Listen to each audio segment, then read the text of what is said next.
இன்னைக்கு புரோட்டீன் நிறைஞ்ச ஒரு ஹேர் பேக் பத்தி தான் பார்க்க போறோம். புரோட்டீன்ங்கிறது நம்ம ஹேர் குரோத்க்கு ஏன் இவ்ளோ இம்பார்ட்டன்ட்னு சொல்லிட்டு இத பார்த்தாலே உங்களுக்கு தெரியும். உங்க ஹேர் எந்த ஒரு ஸ்ட்ரென்த்தனுமே இல்லாம வீக்கா ஹேர் ஃபால் ஆயிட்டே இருந்துச்சுன்னா, கண்டிப்பா இந்த புரோட்டீன் நிறைஞ்ச ஹேர் பேக் தான் நமக்கு கை கொடுக்கும். நம்ம ஹேருக்கு சரியான புரோட்டீன் கிடைச்சா ஸ்கேல்ப்ல ஹேர் ஃபாலிகல்ஸ் வளர்றதுக்கு நிறையவே சான்சஸ் இருக்கு. ஸ்பிளிட் அண்ட் ஹேர் ட்ரைனஸ் எல்லாத்தையுமே சரி பண்ணும்.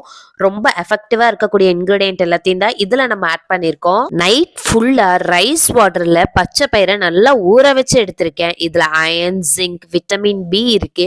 ஸ்கேல்ப் இன்ஃபெக்ஷனை சரி பண்ணும், டேண்ட்ரஃப் ப்ராப்ளத்தையும் சரி பண்ணும், முடிய வளர விடாம தடுக்கக்கூடிய பிரச்சனைகள் எல்லாத்தையுமே சரி பண்ணி புதுமுடி வளர்ச்சியை தூண்டி விடும். இது எல்லாமே நல்லா ஊறி வந்திருக்கு பாருங்க. நீங்க அமுத்தி பாத்தீங்கன்னா நல்லா உடையணும். அந்த ஸ்டேஜுக்கு நல்லா ஊற வச்சு எடுத்துக்கோங்க. பச்சை பயிறு எல்லாத்தையுமே மிக்ஸி ஜாரில் சேர்த்து ஃபைன் பேஸ்ட்டாக அரைச்சி எடுத்துகிட்டு வந்துடலாம். அரைச்சி எடுத்த பேஸ்ட்டான நம்ம இப்போ ஒரு பவுலில் மாற்றிக்கலாம்.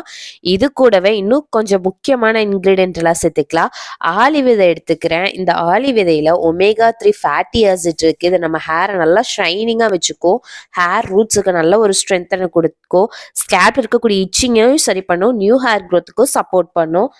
அதுக்கு அடுத்தது வெந்தயம் ஒரு 2 ஸ்பூன் அளவு சேர்த்துக்கிறேன். வெந்தயம் நம்ம ஹேர் ஃபாலை நல்லாவே கண்ட்ரோல் பண்ணும். ஹேர் க்ரோத்துக்கும் சப்போர்ட் பண்ணும்.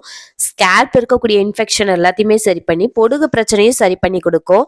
ஹேருக்கு நல்லா ஒரு ஷைனிங்கையும் சாஃப்ட்னஸையும் கொடுக்கும்.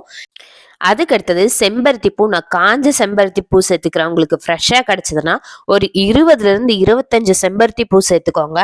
இது எல்லாத்தையுமே ஒரு பேனில் சேர்த்து கொஞ்சமாக தண்ணி சேர்த்து ஸ்லோ ஃப்ளேமில் வச்சு ஒரு 20 minutes நல்லா பாயில் பண்ண விடலாம்.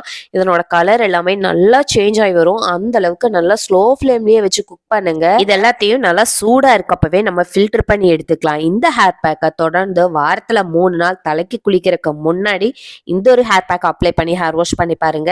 கண்டிப்பா வித்தின் 3 month்லயே உங்க ஹேர் க்ரோத்ல அவ்வளோ சூப்பரான ஒரு டிஃபரன்ஸுங்கிறது கண்டிப்பா உங்களால பார்க்க முடியும். இந்த மாதிரியான ஹேர் பேக்ஸ்லாம் ப்ரிப்பேர் பண்ணி எடுத்துக்க என்கிட்ட சுத்தமா டைம் இல்லைன்னு நினைச்சீங்கன்னா, நம்ம கிட்ட முடியுறவு பிரச்சனையை தடுத்து புது முடி வளர்ச்சியை தூண்டி விடக்கூடிய ப்ராடக்ட்ஸும் அவைலபிளா இருக்கு.